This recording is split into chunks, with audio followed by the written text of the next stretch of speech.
ఎంత చదువుకున్నా, ఏ స్థాయికి ఎదిగినా, ఎన్ని సాధించినా అమ్మ అనే పిలుపును కోరుకొని అమ్మాయిలు ఉండరు. అలాగని తమ ఆశల్ని, ఆశయాల్ని వదులుకోలేరు. ఇలాంటప్పుడే చాలామంది అమ్మాయిలు పెళ్లిని, పిల్లల్ని వాయిదా వేస్తున్నారు. దీంతో వయసు మీద పడ్డాక అమ్మ కావడం కష్టంగా మారుతుంది. అయితే ఇలాంటి వారికి ఆధునిక వైద్య విధానం ఎగ్ ఫ్రీజింగ్ రూపంలో ఒక చక్కటి పరిష్కారాన్ని చూపిస్తుంది.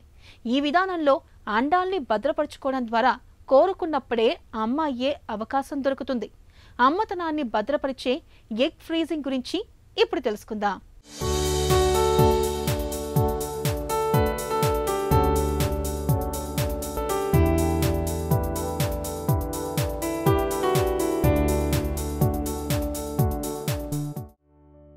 ఏ వయసులో ముచ్చట ఆ వయసులో జరిగిపోవాలన్నది పాతకాలపు ముచ్చట. పెళ్లి, పిల్లల్ని కనే విషయంలో యువజంటలు నేడు విభిన్నంగా ఆలోచిస్తున్నాయి. ముఖ్యంగా పిల్లల్ని కనే విషయంలో అమ్మాయిల ఆలోచనలు కొత్త పుంతలు తొక్కుతున్నాయి. కెరీర్ని దృష్టిలో ఉంచుకుని సంతానాన్ని ఆలస్యంగా కనేందుకు ప్రాధాన్యమిస్తున్నారు. ఈ నేపథ్యంలో వయసుతో పాటు అండాల క్వాలిటీ తగ్గకుండా ఉండేందుకు వీలుగా వాటిని ప్రత్యేక పరిస్థితుల్లో భద్రపరుచుకుని ఆపై కావాలనుకున్నప్పుడు సంతానం పొందడానికి తోడ్పాటునందించే ఎగ్ ఫ్రీజింగ్ వంటి ఆధునిక ప్రక్రియల వైపు మొగ్గు చూపుతున్నారు చాలామంది. అండాలను భద్రపరిచే ఎగ్ ఫ్రీజింగ్ అనేది ఒకప్పుడు సంపన్నులకు, సెలబ్రిటీలకే పరిమితం. కానీ ఇవాళ ఇదో ట్రెండ్గా మారుతోంది. చదువు, కెరియర్, వ్యాపారం ఇలా రకరకాల కారణాలతో ఇవాళ చాలామంది వివాహాన్ని, పిల్లల్ని వాయిదా వేస్తున్నారు.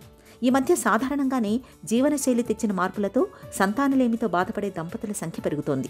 దీనికి తోడు వయసు పెరిగితే ఈ సమస్య మరింత ఎక్కువయ్యే ప్రమాదం ఉంది.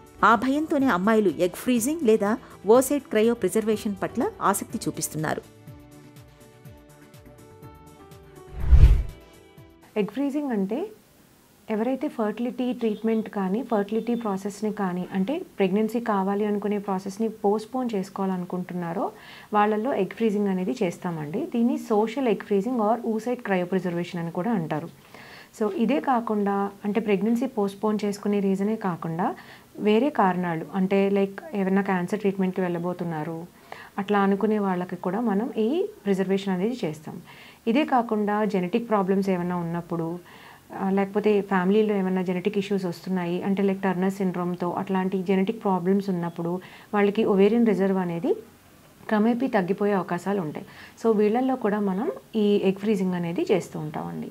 సో ఎగ్ ఫ్రీజింగ్ యొక్క అడ్వాంటేజ్ ఏంటి అంటే, మనం ఈ సోషల్ ఎగ్ ఫ్రీజింగ్ వలన ఇప్పుడు ఏజ్ ఏదైతే ఉందో, సే ఫర్ ఎగ్జాంపుల్ ఒక లేడీ తను ఒక 28 years to 30 years ఏజ్ లోపల తన ఎగ్స్ని ఫ్రీజ్ చేసుకుని ఉండి, తర్వాత తన ప్రెగ్నెన్సీ అనేది 33 years 34 years అప్పుడు ప్లాన్ చేసుకోవాలి అని అనుకున్నప్పుడు మనకి ఆ ఎగ్స్ అనేవి అదే ఏజ్కి ఫ్రీజ్ అయి ఉంటాయి. సో ఏజ్ తాలూకా ఎఫెక్ట్ ఈ ఎగ్స్ మీద పడకుండా ఉంటుంది. అండ్ ఫ్యూచర్లో ఒకవేళ తనకి ఎగ్ రిజర్వ్ అనేది తగ్గిపోతూ వస్తే కనుక తను ఫ్రీజ్ చేసుకున్న ఎగ్స్తో తను మళ్ళీ ప్రెగ్నెంట్ అయ్యే ఛాన్సెస్ అనేవి ఉంటాయి. ఇదే కాకుండా కొంతమంది క్యాన్సర్ ట్రీట్మెంట్కి అది వెళ్తూ ఉంటారు. వెళ్ళినప్పుడు ఈ ఓవరీస్ కూడా ఈ రేడియోథెరపీకి కానీ, కీమియోథెరపీకి కానీ ఎక్స్పోజ్ అవ్వటం వలన దాంట్లోపల ఉన్న ఎగ్స్ అనేవి తగ్గిపోతూ వస్తాయి. సో ఇలాంటప్పుడు మనం ముందే ఎగ్స్ తీసి పెట్టుకోవటం వలన ఫర్దర్గా ఫ్యూచర్లో వాళ్ళ ఫర్టిలిటీకి, అంటే ప్రెగ్నెన్సీ ప్లానింగ్కి ఎటువంటి ఇబ్బంది లేకుండా చేసుకోవచ్చు. సో ఎగ్ ఫ్రీజింగ్ అనేది యూజువల్గా డిపెండింగ్ అపాన్ ద రీజన్ అండి, వాళ్ళకున్న రీజన్ని బట్టి మనం చేయడం అనేది జరుగుతుంది. సో ఏజ్ అనేది స్పెసిఫిక్గా ఈ ఏజ్లోనే చెయ్యాలి అనేది ఏం లేదు. సపోజ్ ఫర్ ఎగ్జాంపుల్ జస్ట్ అప్పుడే ప్యూబర్టీ వచ్చిన గర్ల్ అయి ఉండొచ్చు, తనకి అన్ఫార్చునేట్గా ఏదైనా క్యాన్సర్ డిటెక్ట్ అయి ఉండొచ్చు. సో వాళ్ళలో కూడా మనం ఎగ్ ఫ్రీజింగ్ అనేది చేయొచ్చు. ఫర్టిలిటీ ప్రిజర్వేషన్ అనేది మనకి ఏజ్ లిమిట్ అనేది లేదండి. అంటే ఐవీఎఫ్ ట్రీట్మెంట్స్ కానీ అటువంటివి అయితే కనుక మనం 21 years దాటిన తర్వాతే చేయాల్సి ఉంటుంది. కానీ అలా ఫర్టిలిటీ ప్రిజర్వేషన్కి ఏజ్ లిమిట్ లేదండి. సో వాళ్ళ ఇండికేషన్ని బట్టి, వాళ్ళకి ఏ టైంలో మనం ఎగ్ ఫ్రీజ్ చేయాలి అని అనుకున్న దాన్ని బట్టి మనం చేయొచ్చు. బాగా చిన్నపిల్లలు అయితే కనుక ఓవేరియన్ టిష్యూని కూడా క్రయో ప్రిజర్వేషన్ చేయొచ్చు. సో వీళ్ళలో మనం స్టిమ్యులేట్ చేసి ఎగ్స్ని తీయలేం కాబట్టి, వాళ్ళు ప్యూబర్టీ కన్నా ముందున్నారు కాబట్టి వీళ్ళకి ఓవేరియన్ టిష్యూనే మనం ఫ్యూచర్ పర్పస్కి క్రయో ప్రిజర్వేషన్ అనేది చేసుకోవచ్చు. ఆలస్యంగా పిల్లల్ని కనాలనుకునే వారికి ఎగ్ ఫ్రీజింగ్ విధానం నిజంగా ఒక వరమనే చెప్పుకోవాలి. అలాగే ఎండోమెట్రియోసిస్, జన్యు సమస్యలతో బాధపడే వాళ్ళకి క్యాన్సర్, ఇతరత్ర అనారోగ్యాలకి చికిత్స చేయించుకుంటున్న మహిళలకు ఈ ఎగ్ ఫ్రీజింగ్ విధానం ఎంతో ఉపయుక్తంగా ఉంటుంది. అండాలను ముందుగానే భద్రపరచుకోవడం వల్ల భవిష్యత్తులో తల్లి కావాలన్న సంకల్పం నెరవేరుతుంది. అండాల్ని భద్రపరచడానికి ముందు మహిళల శారీరక స్థితిని నిపుణులు పరీక్షిస్తారు. తర్వాత అండాశయాలు ఎక్కువ అండాలను ఉత్పత్తి చేసేలా ప్రేరేపిస్తారు. ఇందుకోసం టాబ్లెట్లు లేదా ఇంజెక్షన్లు ఇస్తారు. ఆ సమయంలో అల్ట్రాసౌండ్ ద్వారా అండాల పెరుగుదలని పరీక్షించి అవి అభివృద్ధి చెందాక సేకరిస్తారు. ఆపై విట్రిఫికేషన్ ద్వారా ఫ్రీజ్ చేసి వీటిని తిరిగి వాడే వరకు -196 డిగ్రీల వద్ద ప్రత్యేక స్టోరేజ్ ట్యాంకులో నిల్వ చేస్తారు. ఇదే క్రయో ప్రిజర్వేషన్. ఇలా ఘనీభవింపచేసిన అండాలను ఎంతకాలమైనా నిల్వ చేయవచ్చు. అయితే ఎక్కువ క్లినిక్లు 10 ఏళ్ల వరకు భద్రపరుస్తున్నాయి. తల్లి కావాలనుకున్నప్పుడు ఈ అండాలను కరిగించి వీర్య కణాలతో ఫలదీకరణం చేసి ఐవీఎఫ్ ద్వారా గర్భాశయంలో ప్రవేశపెడతారు. దాంతో 30 దాటినా సరే ఆరోగ్యకరమైన పిల్లలకు జన్మనివ్వచ్చు. సో ఎగ్ ఫ్రీజింగ్ అనే పద్ధతి ఏంటంటేనండి, యూజువల్గా డేట్ వచ్చిన తర్వాత 2nd or 3rd డే నుంచి స్టార్ట్ చేయొచ్చు. లేకపోతే ఎమర్జెన్సీ కండిషన్స్లో సైకిల్లో ఏదైనా టైంలో మనం దీన్ని స్టార్ట్ చేసుకోవచ్చు. సో ఇంజెక్షన్స్ అనేది ఇవ్వడం జరుగుతుందండి. ఇంజెక్షన్స్ ఇచ్చినప్పుడు ఏవైతే ఫాలికల్స్ ఉన్నాయో అవన్నీ ఇంజెక్షన్స్కి రెస్పాండ్ అయ్యి ఆ ఫాలికల్స్ అనేవి గ్రో అవ్వడం జరుగుతుంది. ఎప్పుడైతే ఫాలికల్ సైజ్ 2 సెంటీమీటర్స్ అలా వస్తుందో ఫైనల్ మెచ్యురేషన్ ఇంజెక్షన్ ఇవ్వడం జరిగి దాని తర్వాత ఎగ్ పికప్ అనేది అండర్ ఎనెస్థీషియా చేయడం జరుగుతుంది. ఇది అల్ట్రాసౌండ్ గైడెన్స్తో అండర్ ఎనెస్థీషియా మైనర్ సర్జరీగా చేయడం జరుగుతుంది. సో ఈ ఫాలికల్స్ అన్నిటిని ఆస్పిరేట్ చేసిన తర్వాత ఎగ్స్ని సెపరేట్ చేసి వాటిని ప్రిజర్వ్ చేయడం జరుగుతుంది. మనకి ఉన్న స్టడీస్ ప్రకారం అండి, డేటా ప్రకారము ఈ పుట్టబోయే పిల్లలు, ఈ క్రయో ప్రిజర్వేషన్ ద్వారా పుట్టబోయే పిల్లలు సురక్షితంగానే ఉన్నారండి. దీనివల్ల మేజర్గా బేబీస్కి కానీ దీని ద్వారా పుట్టిన పిల్లలకి కానీ ఏవో అవకరాలు కానీ లోపాలు కానీ ఉన్నట్టుగా అయితే స్టడీస్ ప్రకారం ఏమీ ప్రూవెన్ కాలేదు. సో ఈ ప్రొసీజర్ అనేది సేఫేనండి.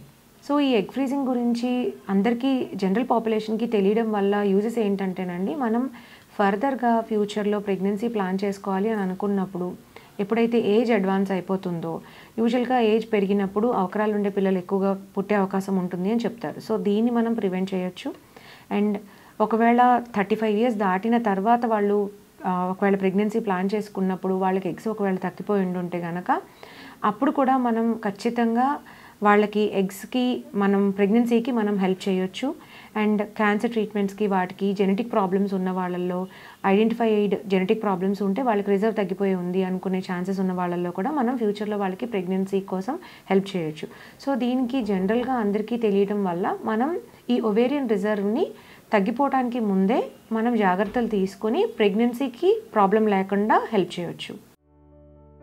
అండాలను భద్రపరిచే ఎగ్ ఫ్రీజింగ్ చట్టబద్ధమే. అయితే వయసు పెరిగే కొద్దీ అండాల సంఖ్య, నాణ్యత తగ్గుతూ వస్తాయి. కాబట్టి 21 నుంచి 38 ఏళ్ల వయసులోనే భద్రపరచాలి అన్న నిబంధన మన దేశంలో ఉంది. అందులోనూ 20 నుంచి 30 ఏళ్ల వయసులో అండాల్ని భద్రపరచుకోవడం ఉత్తమమని చెబుతారు నిపుణులు. తెలుగు రాష్ట్రాల్లోని ప్రముఖ నగరాల్లోని సంతానోత్పత్తి క్లినిక్లు చాలా వరకు ఈ ఎగ్ ఫ్రీజింగ్ సేవల్ని అందుబాటులోకి తీసుకొచ్చాయి. మొత్తం మీద ఎగ్ ఫ్రీజింగ్ అయ్యే ఖర్చు ఆసుపత్రిని బట్టి 50,000 నుంచి 2-3 లక్షల రూపాయల వరకు ఉంటుంది. ఒకసారి నిల్వ చేశాక ఏడాదికోసారి తిరిగి వాడుకునే వరకు 5 నుంచి 60,000 రూపాయల ఫీజు ఉండవచ్చు. కారణం ఏదైనా అమ్మయ్యే రోజు కోసం ముందు జాగ్రత్తగా తమ అండాల్ని భద్రపరుచుకుంటోంది నేటి తరం.